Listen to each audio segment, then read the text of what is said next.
Sobat Spensa, kembali lagi di podcast Spensa. Spend your time with podcast. Kembali lagi bersama aku Anissa Dan aku Selo.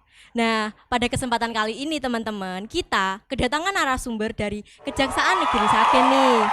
Dan tema podcast kita kali ini adalah meningkatkan semangat anti korupsi kepada generasi Z. Langsung kita sapa aja ya Sel ya, Pak narasumber kita pagi ini. Selamat pagi Bu, Pak. Selamat pagi Bu, Pak. Apa kabar? Apa kabarnya hari ini? Baik, oke, baik. Semoga teman-teman yang menonton juga baik-baik saja pada hari ini. Baiklah, mungkin Mbak Nisa bisa. Kita langsung ke pertanyaan aja ya Bu, Pak G. Jadi pertanyaan yang pertama adalah apa sih tugas utama kejaksaan itu? Ya, pertama-tama kita tentunya mengenalkan diri dulu ya dari Kejaksaan Negeri Sragen. Di sini ada Kasih Intel Pak Mujib dengan Kasih Pitsus Pak Budi ya. Terima kasih untuk kepala sekolah yang sudah menyediakan waktu untuk kami sehingga bisa melaksanakan jaksa masuk sekolah dalam rangka Harkodia ini ya, Hari Anti Korupsi Sedunia. Jadi dirayakan seluruh dunia, nggak hanya di Indonesia saja. Nah, untuk tugas-tugas kejaksaan ya, semuanya itu ada di Undang-Undang 16 2004 yang sudah diperbaharui dengan Undang-Undang 11 tahun 2021 ya, tentang Kejaksaan Republik Indonesia ya, baik itu di bidang PIDUM, pidana umum ya, misalnya pencurian ya, kasus-kasus seperti itu, pidana khusus. Nah, ini Kasih Pitsusnya ya, yaitu misalnya korupsi tadi. Kami di sini sudah menyampaikan tadi materi mengenai tindak pidana korupsi ya. Undang-undangnya juga ada pasal 2 dan 3 biasanya yang kita pakai. Dan itu Undang-Undang 31 tahun 2019 dan Undang-Undang 20 tahun 2001 ya. Begitu. Kemudian untuk bidang lainnya selain tadi PIDUM, Pitsus ya, karena ini tadi Harkodia, ada juga bidang Intel, yaitu Pak Mujib ini. Bidang Intel itu tentunya ada Lead Pamgal ya. Lead itu menyelidikan, Pam pengamanan dan Gal penggalangan ya. Apalagi kita sudah menyambut pemilu ya. Itu. Kemudian ada juga di bidang pembinaan. Nah, kalau pembinaan ini khusus di kantor, meskipun ada hubungannya misalnya dengan pihak-pihak tertentu di luar instansi ya. Dan yang terakhir adalah bidang barang bukti.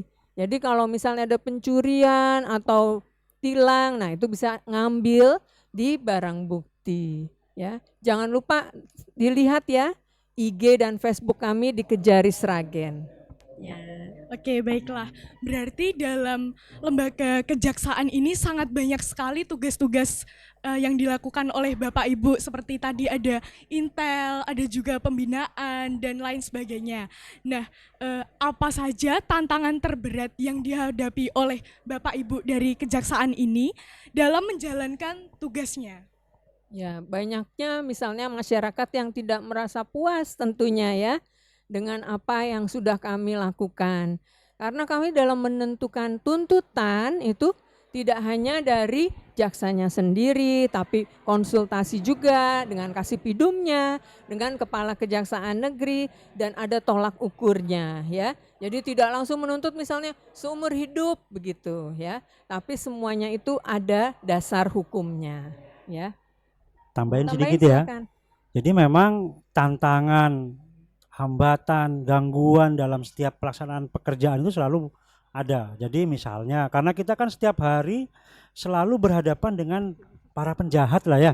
Jadi mulai ada pembunuhan, ada pemerkosa, ada narkoba, ada juga pembegal, ada, sehingga kita setiap hari harus selalu berhadapan dengan para penjahat.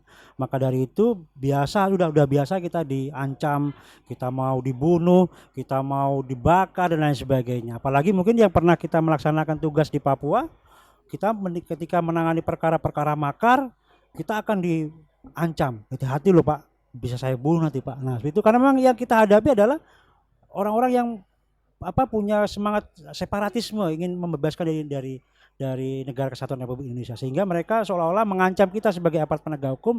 Kalau dihukum itu nanti pimpinan saya nanti saya tembak Bapak. Itu sudah biasa. Jadi memang tantangan-tantangan yang kita hadapi setiap hari karena memang kita menghadapi para penjahat-penjahat, gitu ya. Oke, jadi banyak sekali ya teman-teman tantangan yang dihadapi oleh para petugas kejaksaan ini. Tapi mereka tidak takut karena memang kejaksaan itu tugasnya adalah melaksanakan peraturan sesuai dengan perundang-undangan ya Pak ya. Oke.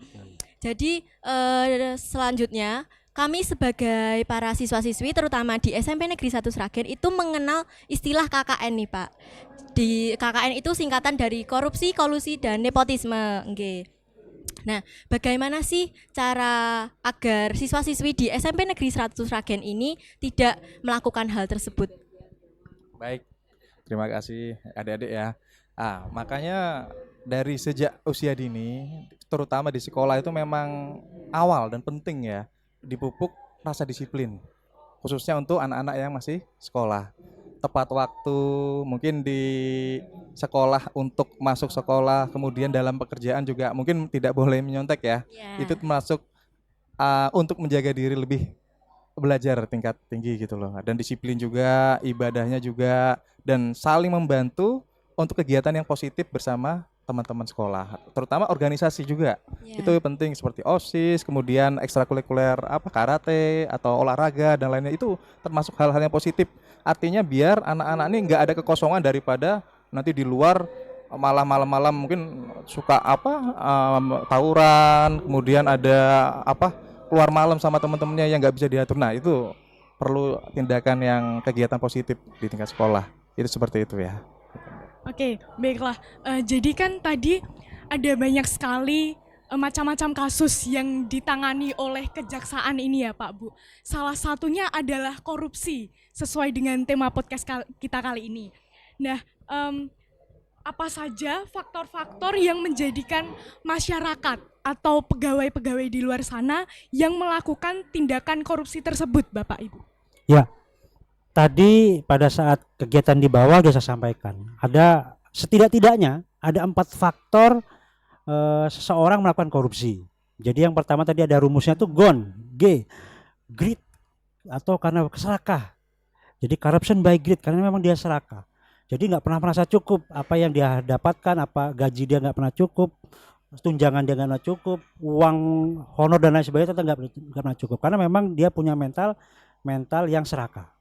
Terus yang kedua, karena opportunity, karena adanya peluang, karena memang di lingkungan pekerjaannya atau lingkungan sekolahnya memang tidak ada sistem yang membuat dia terhindar dari korupsi, sehingga misalnya ada peluang nih, misalnya saya untuk memungut uang, atau karena misalnya dia jabatannya sebagai bendahara kelas misalnya ya kalau di sekolah ya, jadi dia karena dia punya jabatan, dia ambil tuh uang-uang yang seharusnya digunakan untuk kepentingan kelas. Nah itu karena memang ada kesempatan di sana. Kalau kita mungkin lihat ada di program RCTI dulu beberapa tahun yang lalu, kalau ada kata Bang Napi, jadi ingat waspada bahwa kejahatan itu bukan hanya karena adanya peluang, gimana? Kesempatan, tapi karena memang adanya niat dari pelaku. Waspada, kan gitu ya katanya ya. Jadi memang karena bukan hanya dari niatnya dia saja yang ingin korupsi atau ingin mencuri, tapi memang karena ada kesempatan di sana. Itu yang kedua. Terus yang ketiga, need, karena kebutuhan. Jadi karena memang kebutuhan dia mendesak, dia banyak hutang dan lain sebagainya, sehingga karena tidak cukup penghasilannya atau tidak cukup uangnya, maka dia melakukan korupsi. Tapi juga tidak bisa dibenarkan bahwa karena kita butuh terus kita melakukan korupsi, itu tetap salah, tetap berdosa dan tetap dihukum. Yang terakhir adalah opportunity, ada exposure, karena memang terungkap. Jadi karena misalnya melihat temannya, dia sama-sama teman kita sama-sama satu komplek, tapi kok dia punya mobil baru ya, dia kok punya sepeda baru ya, dia kok punya HP baru ya, HP saya cuma HP jadul tapi dia pakai iPhone dan lain sebagainya. Nah itu hal-hal yang itu demikian nanti bisa menimbulkan potensi-potensi untuk melakukan perbuatan-perbuatan korupsi. Kayak gitu deh kayaknya. Jadi setidaknya ada 4 faktornya ya. Oke, jadi harus tetap waspada ya teman-teman. Jangan pernah melakukan tindakan korupsi walaupun ada peluang sekecil apapun, jangan pernah melakukan itu nih Iya, teman-teman. betul Harus tetap sekali, Kak waspada. Anissa. Tetap waspada ya buat Oke. teman-teman semuanya. Jadi tadi kan sudah dijelaskan faktor-faktor orang yang melakukan korupsi nih Pak. Terus apa sih ciri-ciri orang yang melakukan korupsi itu biar bisa kita kenali sejak awal, biar kita juga bisa waspada Iya, gitu. betul. Ciri-cirinya Bu, fisik apa gimana nih? Ya, ini saya sedikit ya. Nanti biar ditambahin sama Ibu atau jadi kalau secara ciri-ciri fisik sih nggak ada ya. Jadi kan memang pelakunya adalah orang juga, pejabat juga. Yang kita lihat lah, hanya saja mungkin dari sikapnya, dari sifatnya, dari perbuatannya, dari mentalitasnya, integritasnya. Nah, makanya yang kita lawan itu bukan orang per orangnya tapi dari sifatnya, sikapnya dan sebagainya. Maka dari itu kenapa kita hadir di sekolah ini dalam rangka untuk memicu sikap-sikap yang anti koruptif tadi itu. Salah satunya tadi kita sampaikan tadi bahwa dengan berbuat jujur, disiplin, tidak suka nyontek, jangan telat, jangan suka, apalagi yang sekarang-sekarang ini lagi rame ini, jangan suka main hakim sendiri atau bullying. Nah, itu. Ya. Jadi sikap-sikap itu nanti akan berpotensi akan menjadi langkah awal untuk orang menjadi jahat. Jahat dalam bentuk secara universal ya. Jadi bukan hanya korupsi tapi juga kalau dia misalnya dari sekarang sering mukulin orang, berarti besok jadi tukang pukul deh kayak gitu kan ya. Mungkin Pak Kasih ada tambahan? Sama ya kurang lebih ya. Fisik tidak bisa dilihat ya. Yang pasti karena ada kesempatan itu dan mungkin dari sisinya mudah tidak bisa untuk mengarahkan dirinya gitu. Artinya harus disiplin dari awal, dari kecil, dari mulai dewasa dan kembali godaan. Ya artinya nggak bisa dilihat secara fisik orang yang ciri-ciri korupsi seperti apa itu enggak. Ya, seperti itu. Ini kesempatan bagus sekali ya. Kita kejaksaan bisa masuk ke sekolah mulai dari SMP sudah dikenalkan bagaimana budaya anti korupsi itu ya. Sedangkan masyarakat dulu kan banyak yang belum tahu apa sih korupsi itu gitu ya. Oke, jadi karena ciri-cirinya tidak terlihat nih teman-teman, kita harus berjaga-jaga ya setiap saat dimanapun, kapanpun ya Selo ya. Iya benar. Tapi yang bisa kita lihat itu gelagat dan Iya, perilakunya. benar. Untuk secara fisik mungkin tidak kelihatan ya teman-teman. Oke, baiklah, berarti terdapat beberapa faktor dan juga ciri-ciri gelagat dari pelaku korupsi tersebut. Nah, untuk tindakan korupsi ini sendiri pasti juga memiliki banyak dampak atau akibat yang ditimbulkan ya Pak Bu. Nah, apa dampak atau akibat dari perilaku korupsi ini sendiri? Ya, pastinya untuk perilaku korupsi ya pastinya akan merugikan orang lain, pastilah. Jadi memang kalau misalnya kita berbuat sesuatu kemudian mencelakai diri sendiri, it's problem lah, no problem lah, itu kan urusan masing-masing. Tapi masalahnya perilaku koruptif itu dampaknya bukan hanya kita saja tapi mendampak kepada orang lain. Contohnya nih kalau misalnya kelas di lingkungan sekolah nih misalnya dia mencuri uang kas sekolah, kas kelas misalnya. Kan yang dirugikan kan bukan cuma dia sendiri tapi juga teman-teman yang lain yang seharusnya mendapatkan fasilitas atau manfaat dari uang kas tersebut kan gitu. Nah, sehingga dampak begitu juga misalnya ada korupsi uang negara yang memang seharusnya untuk bangun rumah sakit misalnya atau membangun sekolah misalnya tapi dikorupsi oleh orang-orang tertentu sehingga yang berdampak itu adalah masyarakat yang harusnya mendapatkan manfaat ya. Jadi itu kurang lebih seperti itu ya. Jadi memang dampaknya kepada masyarakat luas sehingga makanya tadi disampaikan oleh Pak Kasipitsus termasuk dalam kategori apa Pak ordinary crime, extraordinary crime. Jadi kejahatan yang luar biasa. Jadi bukan cuma kejahatan biasa tapi luar biasa. Makanya penanganannya pun khusus. Makanya kenapa ada namanya tindak pidana khusus. Khusus dia memang spesifik memang. Oke, gitu ya. Undang-undangnya juga yang mengatur undang-undang khusus ya. Gitu. Oke, baiklah. Berarti terdapat perundang-undangan khusus dalam menangani kasus korupsi ini sendiri ya Pak Bu. Baiklah. Oke, baik.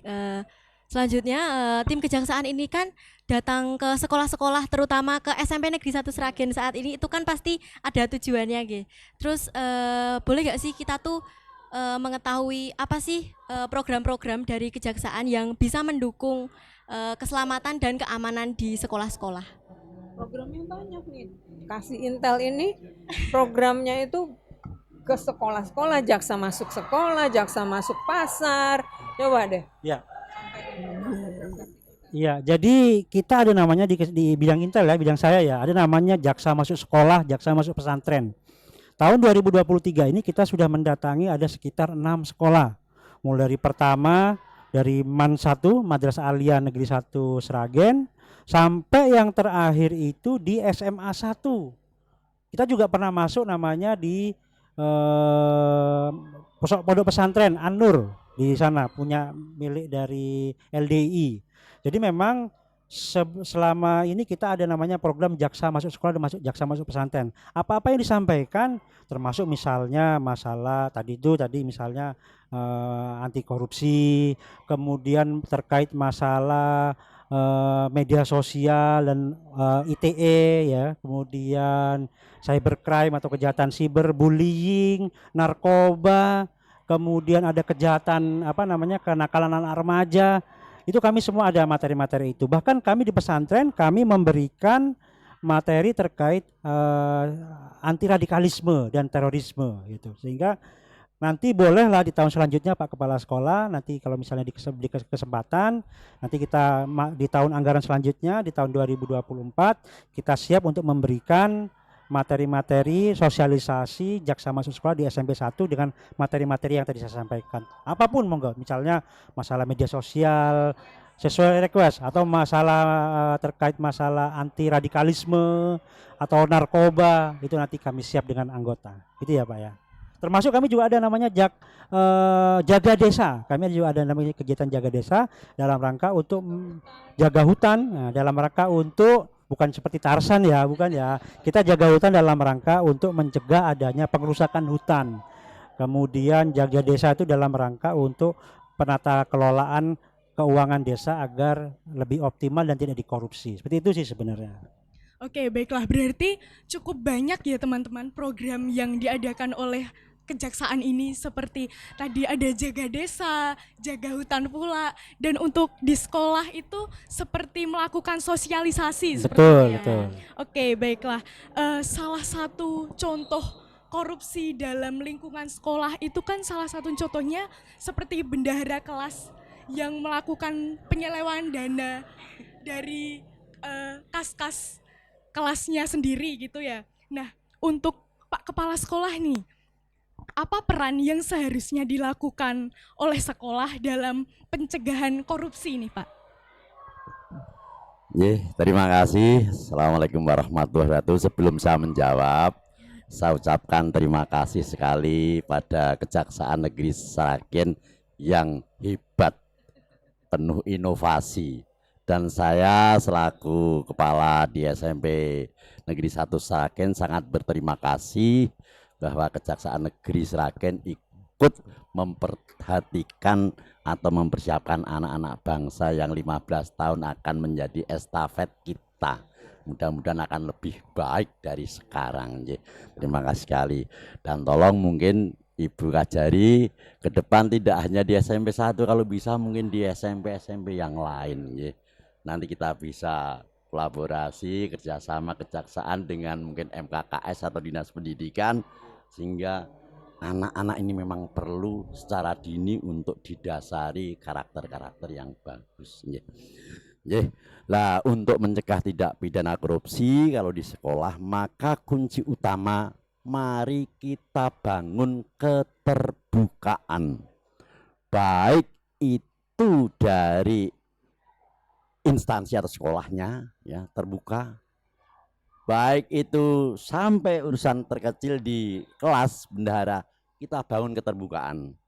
Jadi kalau ada yang hubungannya dengan uang negara, uang yang kita terima itu berapa, nanti digunakan untuk apa, sisanya berapa, kita bangun keterbukaan. Ini kunci utama supaya kita bisa mencegah korupsi. Kalau tidak ada keterbukaan, ya saya yakin nanti juga tidak akan menjadikan institusi itu maju.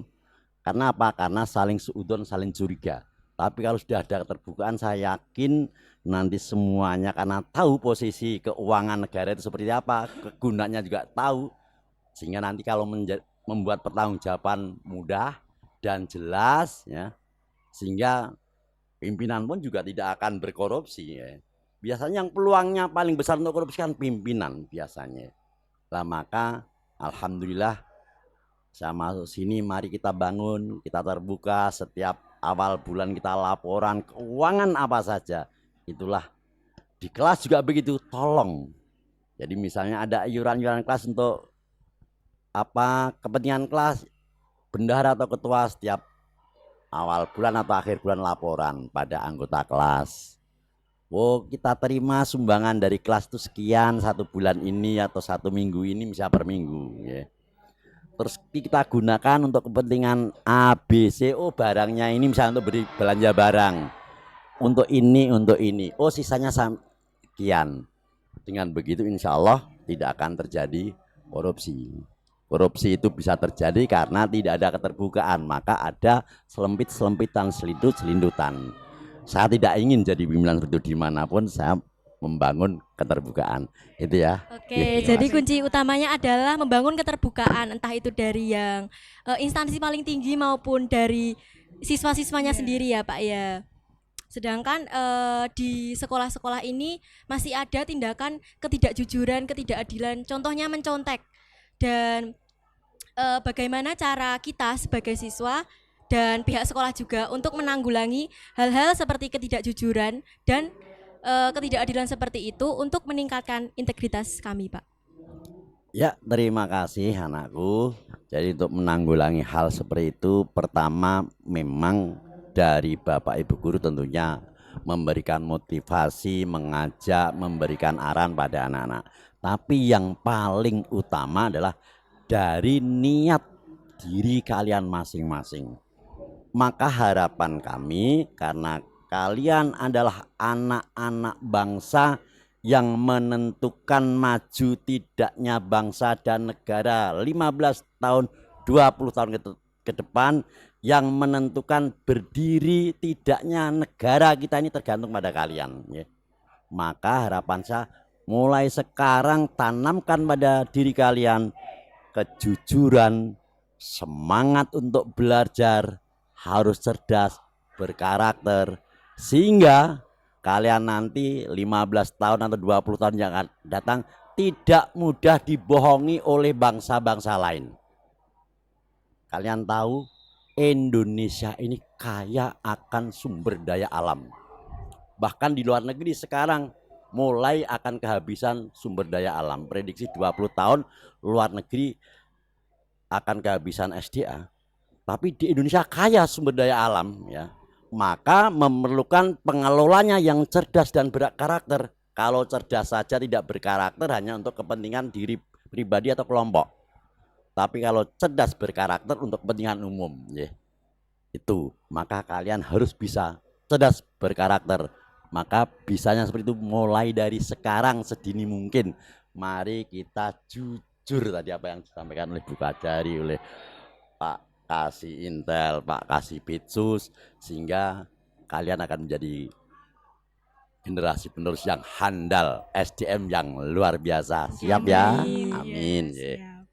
Oke, baiklah, berarti salah satu cara untuk pencegahan korupsi bagi kita generasi Gen Z ini adalah salah satunya dengan meningkatkan kesadaran di dalam diri masing-masing dulu ya teman-teman, itu paling utamanya. Iya, dan juga kita juga harus cerdas serta berkarakter seperti yang disampaikan oleh Bapak Kepala Sekolah.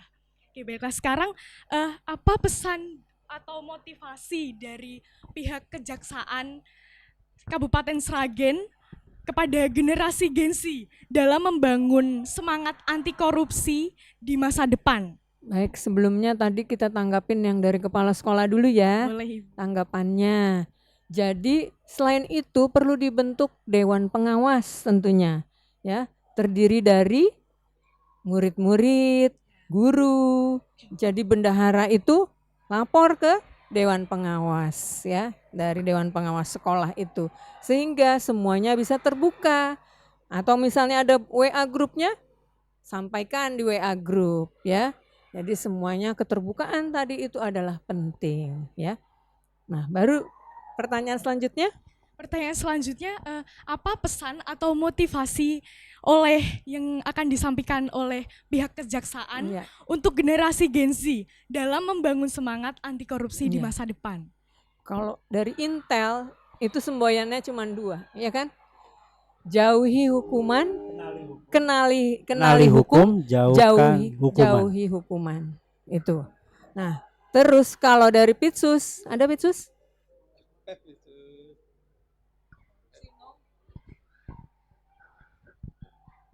Intel, Intel ya lebih arahnya ya. Kenali hukum, jauhi hukuman ya. Kalau memang seperti itu ya. Intel ya. Korupsi? Ya. No. No. Kita tetap begini ya, karena Prestasi, ini yes. ya prestasi, yes, ya seperti. Saya terakhir nutup pakai pantun boleh? Boleh. Oh, boleh. Oh, boleh. Ini kan pernyataan terakhir ya, Yes. pantun ya. Ini nyontek boleh? Boleh, Karena tadi tidak nggak boleh apa-apa. nyontek, ini mau nyontek ini. Baik. Tapi nanti cakep ya, dicakepin ya. Siap. Oke. Siap. Makan leci rasanya nikmat. Cakep. Lekas hindari sebut koloni. Cakep. Teguhkan hati, luruskan niat. Berantas korupsi tanpa kompromi. Wih. Satu lagi boleh? Satu lagi. Boleh, Boleh, Satu lagi. silakan Bapak. Di atas meja ada roti basi. Cakep. Yang lagi dimakan hewan pengerat. Cakep. Urungkan niatmu untuk korupsi. Cakep. Supaya kelak tenang di akhirat. Wih. Terakhir ya satu kali saya kalau ada Tiga kali ya berarti Pak. aku biasanya nih ada pantun-pantun saya seneng sekali. Karo bojo tuku terasi. Cakep. Nek kerja ojo korupsi. Gitu. Oke, terima kasih. Bagus-bagus ya pantun dari kasih Bagus sekali Intel. ya, Nyontek, Pak, teman-teman. nyontek. Punya ada enggak? Iya, Oh, kasih gitu. Pitsus Luar ternyata biasa, cukup. sangat Ya, Ya. makasih, makasih. Oke, baiklah. Oke, jadi ini tanpa terasa ini kita sudah di ujung podcast ya Celia. Iya, benar sekali nih teman-teman. Jadi kesimpulan yang bisa kita ambil pada kesempatan kali ini adalah seperti yang kita tahu, kejaksaan adalah lembaga yang melaksanakan tugasnya dalam hal penuntutan serta kewenangan lain menurut peraturan undang-undang nih. Nah, salah satu kasus yang ditangani oleh kejaksaan adalah korupsi. Korupsi merupakan bentuk penyelewengan dana pemerintah untuk memperkaya dirinya sendiri dan berdampak merugikan pemerintah. Jadi, kita sebagai generasi Generasi muda. bangsa harus mencegah korupsi dari Ya, sekarang. no korupsi ya teman-teman. Kita sebagai generasi itu harus meminimalisir terjadinya korupsi. Bahkan kita jangan sekalipun mencoba tindakan tersebut. Iya, baik dalam hal yang besar maupun Ya, hal benar. yang kecil sekalipun ya Kak Ya. Anissa. Oke, baiklah. Oke, mungkin cukup sekian podcast dari kami. Sampai jumpa di podcast selanjutnya.